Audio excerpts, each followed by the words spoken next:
History books often speak of justice, law, and order, but what they rarely show is the terrifying price people once paid in the name of control.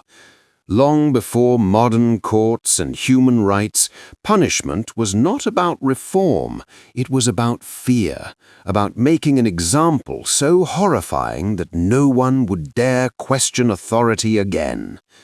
Tonight's story takes us into that dark past, a world where pain was public, suffering was slow, and death was often just the final act of a much longer nightmare. These are not myths, they are not legends exaggerated over time. They are real punishments, recorded by historians, practiced by civilizations, and witnessed by crowds. As you watch, ask yourself this: how thin is the line between justice and cruelty? And how easily can power turn punishment into something far more terrifying? Imagine standing before a massive bronze bull, hollow on the inside, its metal skin cold to the touch. From the outside, it looks like art. From the inside, it was a death chamber. The victim was forced into the bull through a small door, barely large enough to crawl through. Once locked inside, there was no escape. Fire was lit beneath the statue. Slowly, painfully, the bronze heated up. As the temperature rose, the victim screamed, but those screams never sounded human. Ingeniously designed pipes transformed cries of agony into the sound of a roaring bull. To the crowd, it was music. To the ruler, it was power. The brazen bull wasn't created just to kill. It was designed to entertain and to terrify. Execution became spectacle. Pain became performance. It sent a clear message. Authority didn't just punish, it dominated, publicly and mercilessly. Scaphism is often described as one of the slowest and most disturbing punishments ever invented. Used in ancient Persia, it relied not on weapons, but on nature itself. The victim was force-fed milk and honey until their body could barely resist. Then they were stripped naked and trapped between two boats or hollowed logs, floating on stagnant water. More milk and honey were poured over their face and body, attracting insects almost immediately. Flies, beetles, and parasites gathered. They crawled, they burrowed, they laid eggs. Days passed, sometimes weeks. The victim remained alive as their body decayed inch by inch. Infection spread, madness followed.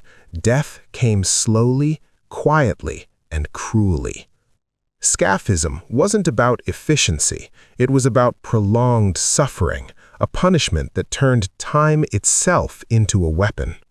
Ling Qi, practiced in ancient China, translates chillingly to death by 1,000 cuts. Reserved for crimes considered unforgivable, this punishment was as symbolic as it was brutal. The execution took place in public, before watching crowds.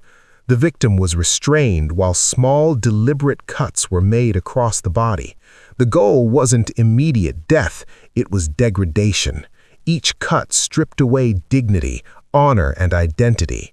In some beliefs, dismemberment meant the soul could not be whole in the afterlife. Executioners controlled the pace. Sometimes drugs were used to keep the victim alive longer.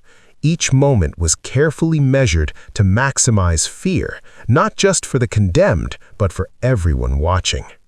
Ling Qi was not only punishment, it was a warning written in flesh. Obedience was demanded, fear was guaranteed. The breaking wheel was designed to destroy the body slowly and publicly. The victim was tied to a large wooden wheel, arms and legs stretched outward. An executioner then used iron bars or heavy clubs to shatter bones, one strike at a time. Arms first, then legs. Each crack echoed through the crowd.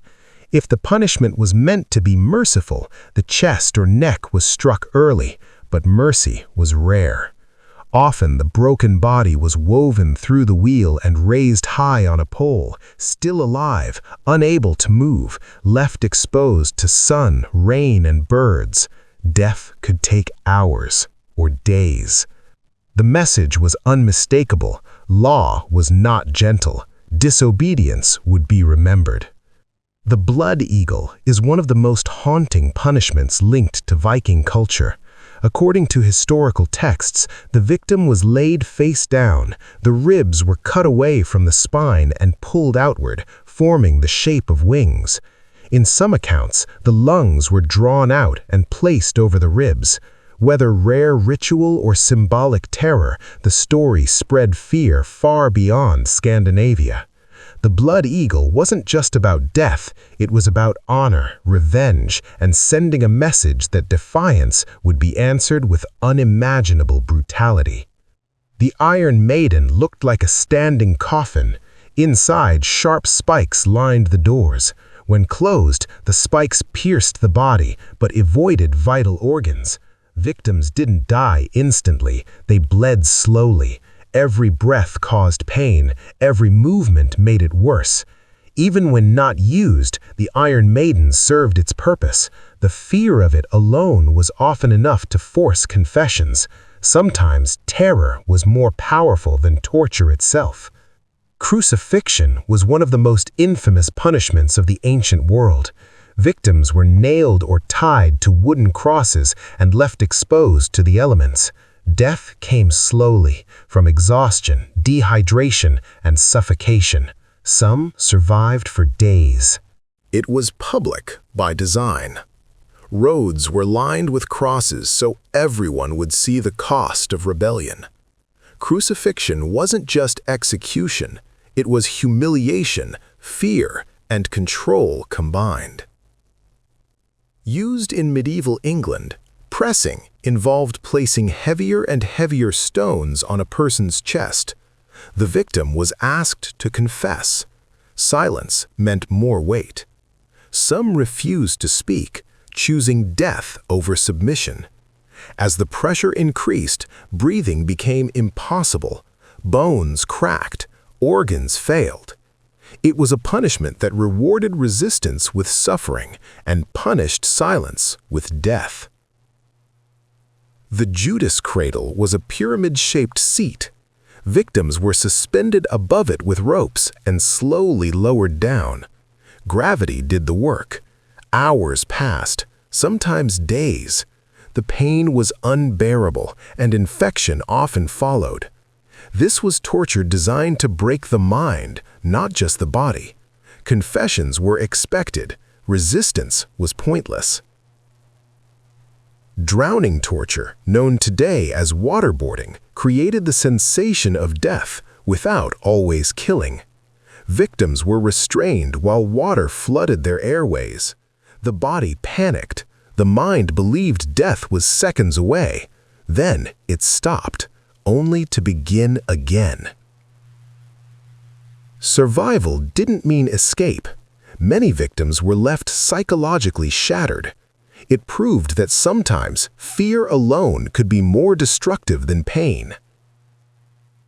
These punishments may feel distant, almost unreal, but they were once accepted, defended, and even celebrated.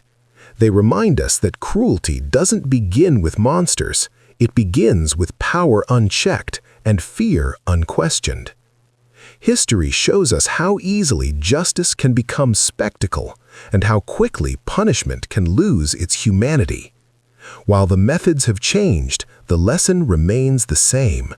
When fear replaces fairness, suffering becomes policy. Remembering these stories isn't about glorifying pain.